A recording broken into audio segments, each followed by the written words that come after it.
Ok, alors, si on passe au troisième, vous avez quelque chose qui ressemble à ceci. Et là, vous avez un signal d'alerte qui doit se manifester parce qu'en fait, les seules variables que vous avez, c'est des personnes. Ça va? Donc c'est complètement aléatoire. Vous avez 2 sujets et vous avez 3 juges. On ne vous dit pas que ce sont des juges qui sont des ordinateurs automatisés, blablabla. C'est des juges qui sont des personnes. Ça va? Mais donc ici, sujet et juge s'appuient l'aléatoire à part. Ça va? Variable A aléatoire, variable B aléatoire. On va être dans un modèle complètement aléatoire. Ça va?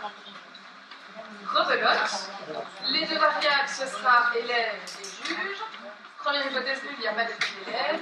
Deuxième hypothèse nulle, il n'y a pas d'effet de juge. Troisième hypothèse nulle, il n'y a pas d'effet d'interaction. Ok? On repart sur les calculs. Il devrait y avoir des puissants à ça. Ça va? Je ne fais pas d'effet, mais... Donc, une somme de carré de 4 de A qui a moins 5. Une somme de carré de 4 de B qui a 18,78. Une somme de carré de 4 de AB qui a 44,36. Et une somme de carré résiduel qui a 24. Ça va? Alors, on détermine les degrés de liberté.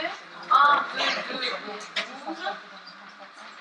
Et puis on part pour les carrés moyens. Celui de A doit être à 0,5, celui de B à 9,39, celui de AB à 22,18 et le carré moyen résiduel à 2. Ça va? Et donc, calcul de la stat F, on sait qu'on est dans un modèle complètement aléatoire. C'est cette formule-ci qu'on va utiliser. On fait les calculs. Est-ce qu'il y a un effet d'élève? On est à 0,03. Le F de la table est à 8,53. Donc le F calculé est bien inférieur au F de la table. Le reste est non significatif. On adore l'hypothèse nulle. Et donc on conclut qu'il n'y a pas d'effet d'élève. Ça va?